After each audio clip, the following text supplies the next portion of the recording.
Hey, what's up guys? Welcome back to my channel.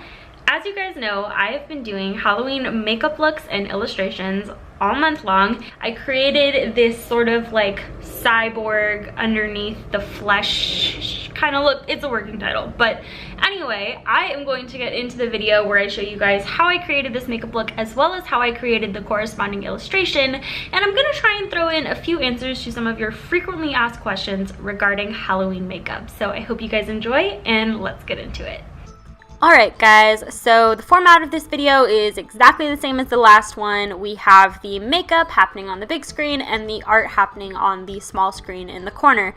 The reason I did that is because it's not every day that you guys get to see me do makeup, and I feel like you guys might want to see that a little bit more up close and in detail. And the art stuff you guys see me do literally all the time. It's kind of the same old thing after a while, so I kind of figured it would be okay if you guys saw that in just a little bit less detail. So hopefully you don't mind. If you do, please let me know like ASAP, because I have one more Halloween video left and I can change the format if you guys would like me to. If it's fine, that's great, then I will keep it exactly the same, but just let me know so that way I have kind of a reference point. So yeah, I'm starting out this makeup look by doing some liquid latex on my bare skin. Please, if you are using liquid latex for Halloween or really for anything, moisturize your skin. Moisturize, moisturize, moisturize. Make sure you are using a very heavy duty moisturizer. Trust me, it's going to make it easier when it comes time to remove it. So use like a very heavy duty moisturizer. Some people even use Vaseline, which you can do if you want. I didn't. I probably should have moisturized more during this process. But basically, I'm putting a layer of liquid latex down, I'm putting another layer on top of that, and then once they're all kind of dry, I am going with a pair of tweezers and sort of picking apart the liquid latex. You do not have to use tweezers. You can pinch yourself using tweezers, you can hurt yourself, so be careful. Use like obviously like blunt ended tweezers. I have like a pretty old pair that I designate for all of my Halloween stuff, and I just pick it apart at the edges to make it look like ripped skin. You do not actually want to rip your skin, which is why it's perfectly fine to use your fingers, and just take your time and be careful. So I have the liquid latex kind of going in a diagonal line across my face, and then I have sort of these two areas, one on my chest and one on my shoulder, that I am sort of turning into open wounds, which you guys will see in a moment. I'm now going over those areas with my foundation and sort of blending and buffing that in, just to sort of make it look like, I don't know, my skin color.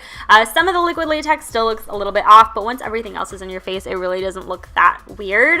At least it will be the least weird thing on your face after you're done with your makeup. And I'm concealing kind of as I normally would, and I'm doing all of my normal powder and contour. Again, like all the other makeup looks, I'm going a little bit more heavy-handed than I normally would, just to sort of give me that villainous, intense look to my skin.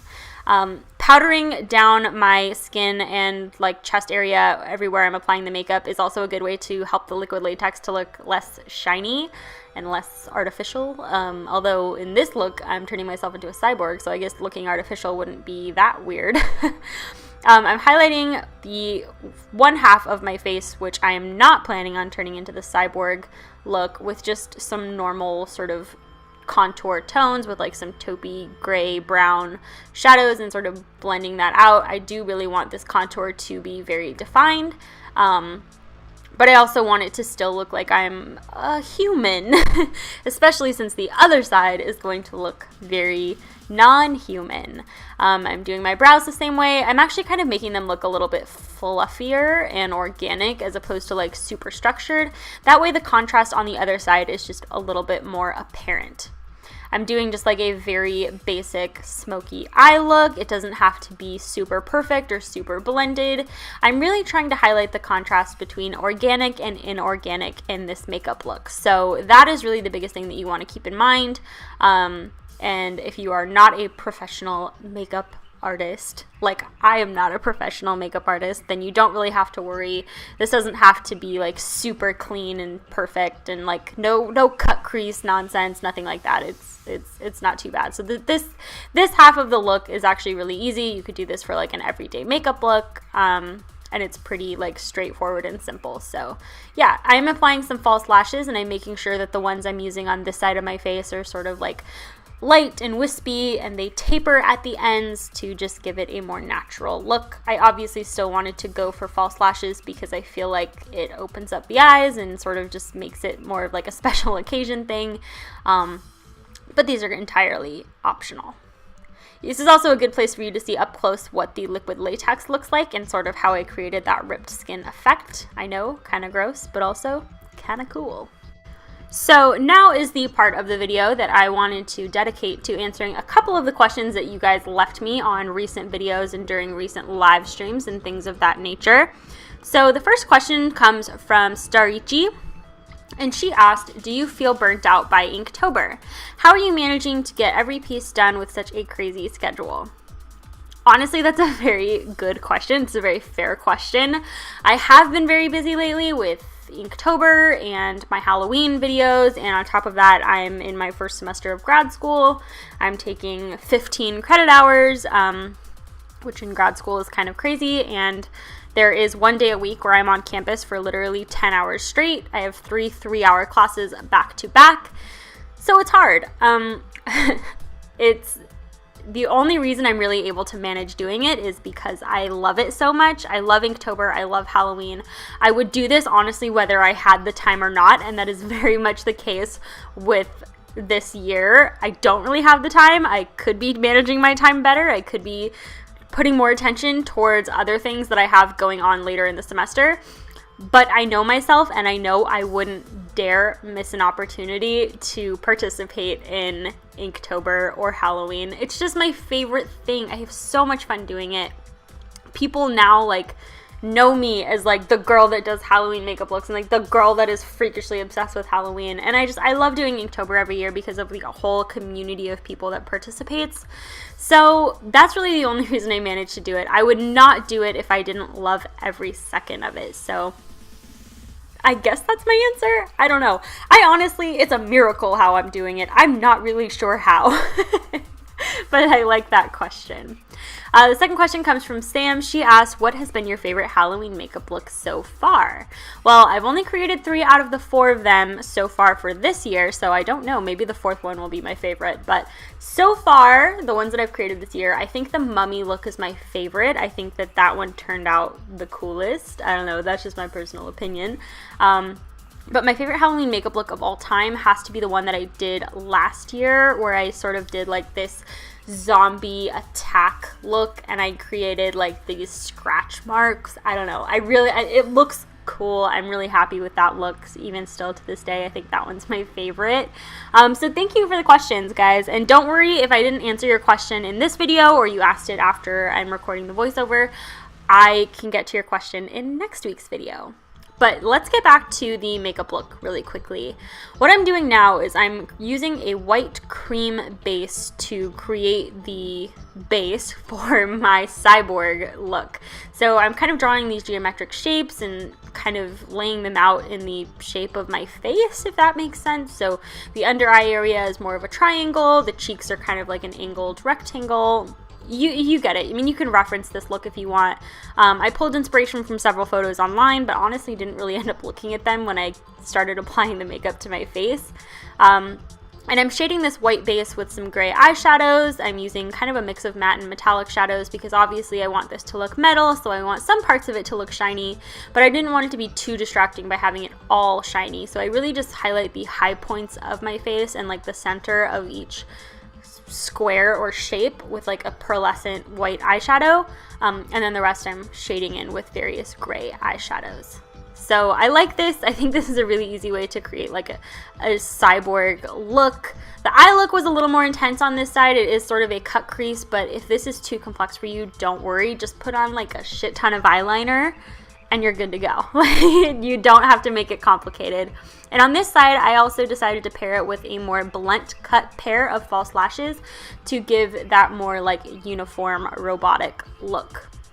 I'm filling in the gaps in between each of these shapes with a black pencil and some black eyeshadow just to sort of give it more dimension. And then I will be going in with some fake blood in a minute, so if that makes you squeamish, then you can stop watching the video, or you can fast forward to the end, although the end is where it's going to be done. So if you don't like gore, maybe don't watch past this point, because that's pretty much the only thing we really have left to do. And I add sort of the detail of like the lines and stuff in the other parts of my skin where I put the liquid latex. That way it looks like when the skin's being ripped open, there's like metal underneath. I did the same thing in the illustration, which I actually really like how this illustration turned out as well. Sorry I haven't talked much about the illustration, but I feel like it's just sort of self-explanatory. It's like I'm creating a look based on the makeup that I did, and that's basically it. Yeah. I don't know. I don't really have much to say as far as the illustration goes. I live streamed the illustration, so I guess if you want to hear me talk a little bit more about it, you can check out my most recent live stream. Oh, I forgot. I forgot about this part of the makeup look. I'm adding some wire to my skin. This was a little interesting. I had to get out the wire cutters, first of all, so you knew I meant business. And I'm kind of cutting and bending the wire how I want it to sit on my skin. And then I'm putting a little dab of liquid latex on my skin and a little dab of liquid latex on the end of the wire. Please be careful to make sure the wire's not like super sharp. Or if you're nervous about this at all, I would just skip this step entirely. It is not necessary for this look, but I just sort of thought it would add kind of a cool 3D element to it. You could use like string as an alternative to this, or I don't know, like maybe pipe cleaners, something like that, so that it feels a little less dangerous, I guess. And honestly, I feel like these wouldn't stay on very well throughout the night. They would probably fall off. But it does look kind of cool. I picked up this wire at the dollar store, so, you know, if it didn't work out, I wasn't going to be too disappointed. But I did kind of like experimenting with trying it out. I tried to like drape some around my neck too, but that sort of ended up just not being very comfortable, and it was like clunky, and I don't know. So I skipped that and just sort of went for like having the little pieces of it sort of around my face. And then I'm going in with some cream paints that I got from Spirit Halloween a couple years ago in like these various red and brown shades. These are perfect for creating like bruises and bloody looks. So I'm going in with like a more bright red at first and sort of lining the perimeter of my ripped skin with this bright red, and then I'm going in like with the darker colors and filling in like these pockets within the torn skin, just to give it dimension. And then I like smudge it out, you know, just to make it look messy, and you know, it's obviously blood. It's not going to be like sitting pretty and perfectly pristine. So, you know, it's hard to mess this up. Like, the messier, the better, honestly. But I tried not to get too carried away by bringing it, like, too much over onto the other half of my face. That way it was, like, both sides of the makeup were pretty distinct by themselves. Like, I don't know. I love contrast. I'm such a sucker for contrast. I love it. So, yeah, we are getting close to the end of the video now. Hopefully you guys liked this one. Give it a thumbs up if you did. I will have a clip of the final illustration at the end, along with, like, final clips of the makeup look as well. Let me know what you guys think I'm gonna do next week for my final Halloween makeup look. It's going to be pretty different from the rest so far, so I think it'll be a fun surprise. Alright, well that's it. I will see you guys next week with some brand new videos.